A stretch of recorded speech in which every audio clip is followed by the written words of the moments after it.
细则学宫弟子顾青。来，各位止步，还请移步侧门入城。侧门入城。好了，有失远迎。你还知道失礼？人迎切，请诸位稍等。多说，去准备吧。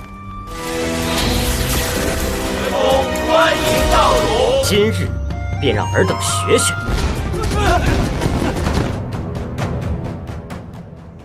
Kembali lagi bersama Bang Jago. Seperti biasa, Mimin selalu mendoakan kalian semoga selalu dalam keadaan sehat dan dalam kondisi terbaik ya. Di video kali ini, Mimin akan menceritakan sebuah donghua series dari San Qian Dao. Dan bagi kalian yang mungkin baru gabung, Mimin saranin untuk nonton bagian sebelumnya dulu. Linknya ada di deskripsi. Tak berlama-lama, langsung saja kita masuk ke isi ceritanya.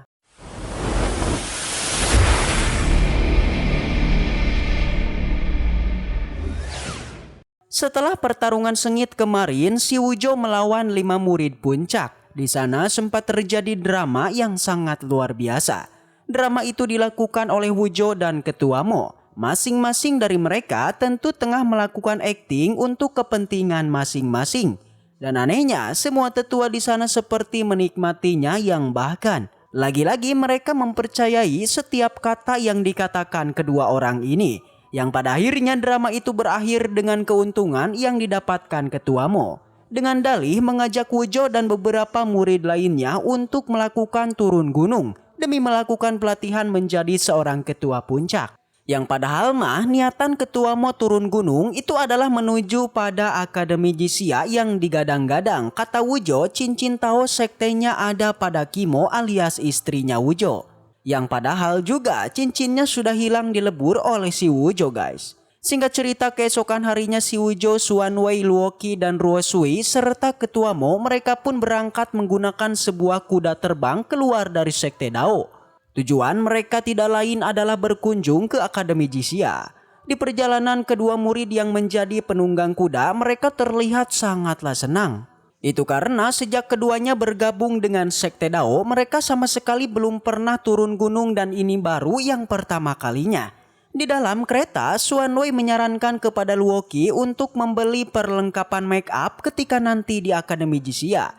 Tapi Luoqi tidak tertarik menurutnya, dia lebih tertarik membeli berbagai senjata dibandingkan sebuah perlengkapan make up.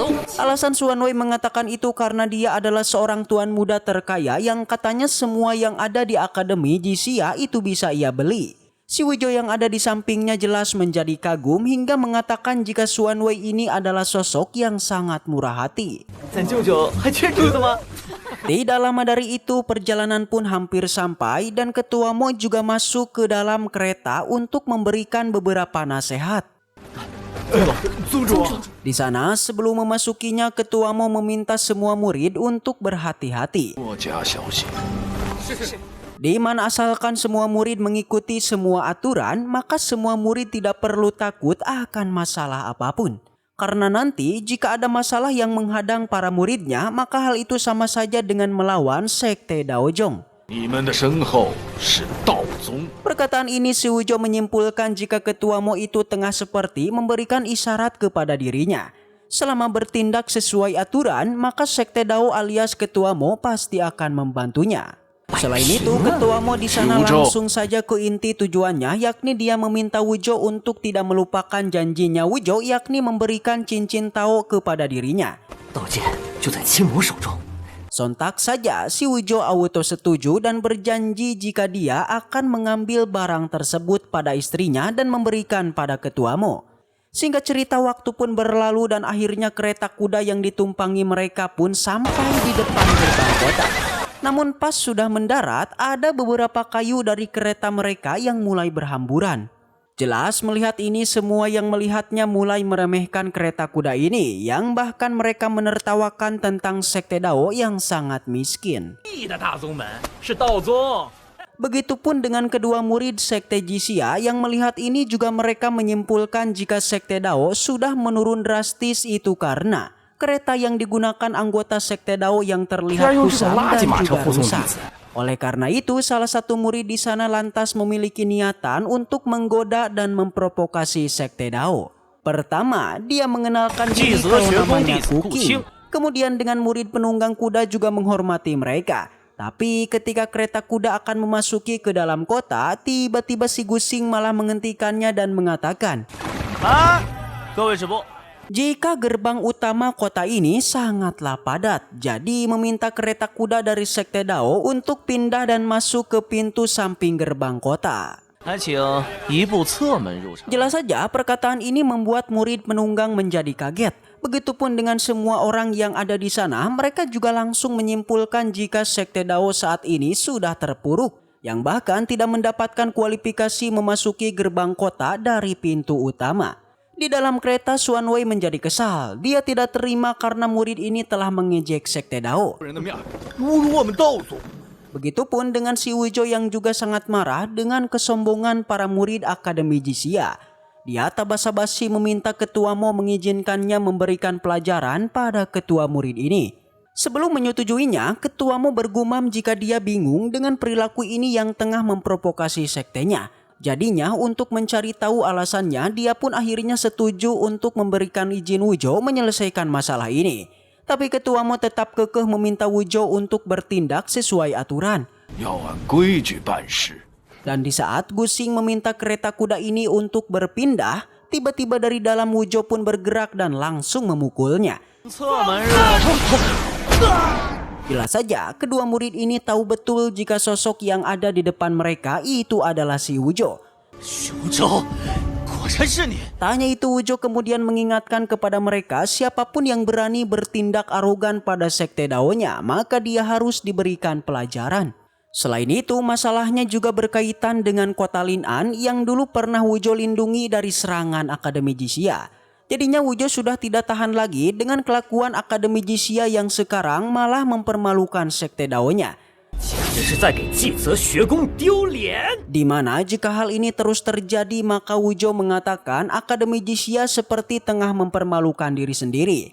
Mendengar itu, salah satu murid pun mengerti dan membenarkannya. Perlahan Wuzhou pun maju dan siap untuk menghajar mereka. Tapi tiba-tiba seorang tetua dari Akademi Jixia pun muncul yang lantas menghentikannya.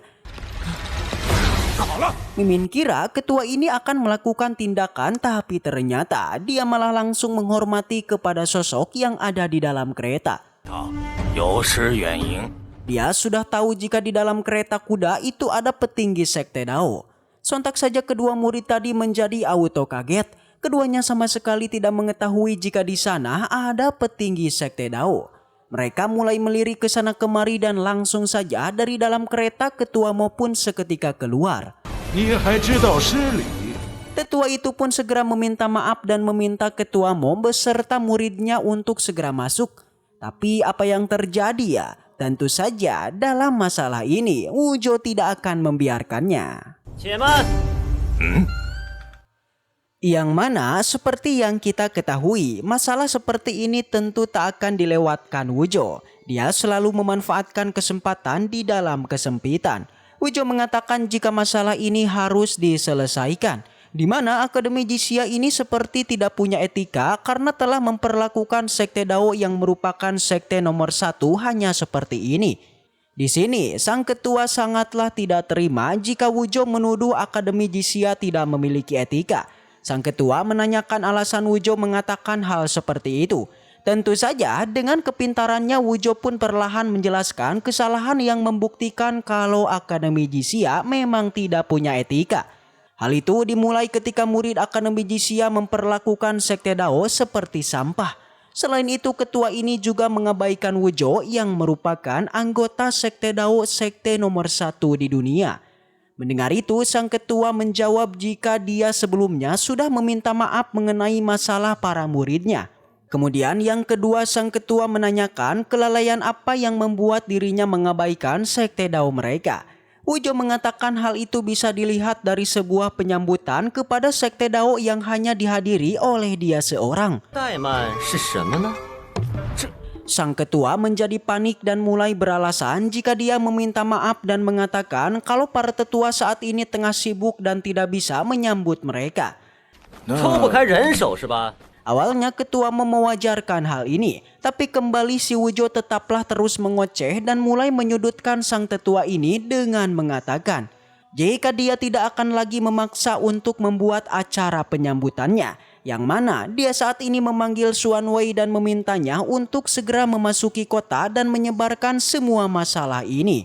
Yakni agar semua orang di penjuru dunia mengetahui jika Akademi Jisia itu tidak memiliki etika. Jelas saja, Wujo saat ini tengah melakukan sebuah akting. Dia sangat paham bagaimana cara untuk membuat orang menjadi kesal. Sama halnya dengan Xuan Wei, dia juga sudah mengerti niatan dari rekannya ini. Dia juga melakukan akting seperti layaknya si Wujo. Dengan begini, seketika penilaian semua orang terhadap Akademi Jisia pun itu mulai berubah. Dan seketika pula sang ketua pun membenarkan jika dirinya memanglah lalai, jadinya ia pun meminta kepada ketua Mo untuk menunggu sebentar karena dia akan membuat acara penyambutannya. Tapi menurut Wujo pertunjukannya masihlah belum berakhir, di mana dia meminta Xuan Wei untuk menjalankan rencananya yang nanti harus dia lakukan. Alhasil Xuan Wei pun mengerti dan langsung mengerjakannya.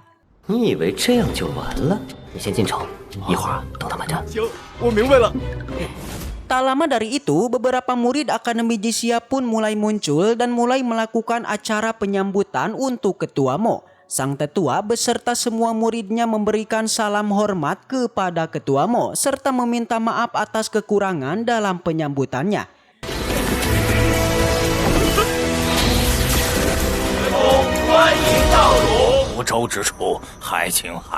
Dia meminta agar ketua Mo berkenan memasuki ke dalam kota. Lagi-lagi, kembali di saat ketua Mo akan menyetujuinya, si Wujo pun maju dan mengatakan jika acara penyambutan ini masih belumlah cukup.